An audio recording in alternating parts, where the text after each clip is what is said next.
વડોદરાના સાંસદ ડોક્ટર હેમાંગ જોશી દ્વારા લોકોની સુવિધા માટે કેમ્પનું આયોજન સમયાંતરે કરવામાં આવે છે અને ફરી એક વખત આ કેમ્પ તેઓ દ્વારા યોજવામાં આવ્યો સાંસદ કાર્યાલય ખાતે સવારે 11 વાગ્યાથી લઈને સાંજે 4 વાગ્યા સુધી આ કેમ્પનું આયોજન કરવામાં આવ્યું છે, જેમાં લોકોને ઘણી બધી સુવિધાઓ મળી રહેશે, જેમ કે અટલ જન સેવા કેન્દ્ર ખાતે રેશન કાર્ડ ઈ-કેવાયસી માટેનો કેમ્પ લાગ્યો છે, જ્યાં રેશન કાર્ડને લગતી ઈ-કેવાયસીને લગતી તમામ જે સમસ્યા છે તેનું નિરાકરણ લાવી શકાશે। ઈ-કેવાયસી નાગરિકો કરાવી શકશે। આ સાથે જ આધાર કાર્ડને લગતી, પાન કાર્ડને લગતી અને જરૂરી ડોક્યુમેન્ટ્સને લગતી જે પણ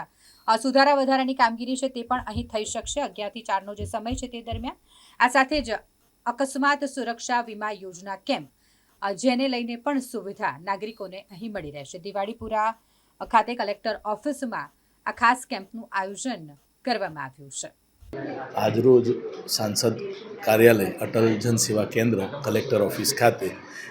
ભાઈબંધના કાર્ડ, આધાર કાર્ડ, રેશન કાર્ડ અને અકસ્માત વીમા યોજનાના સંદર્ભમાં 4 યોજનાઓ એટલે પેલામાં સુધારા વધારા અને બાકીની બંને યોજના બધા જ લોકો સુધી પહોંચે, છેવાડાના માનવી સુધી પહોંચે, જે નરેન્દ્રભાઈ મોદી અને ભારતીય જનતા પાર્ટીની નેમ છે કે સબકા સાથ સબકા વિકાસ બધા જ સુધી પહોંચે, એના સંદર્ભમાં આજરોજ અટલ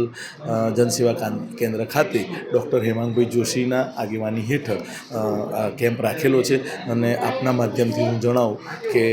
અત્યારે બધા ઘણા લોકો લાભ એનો લઈ રહ્યા છે અને વધુમાં વધુ લોકો આજના દિવસમાં આનો લાભ લે એવી સૌને નમ્ર અપીલ છે।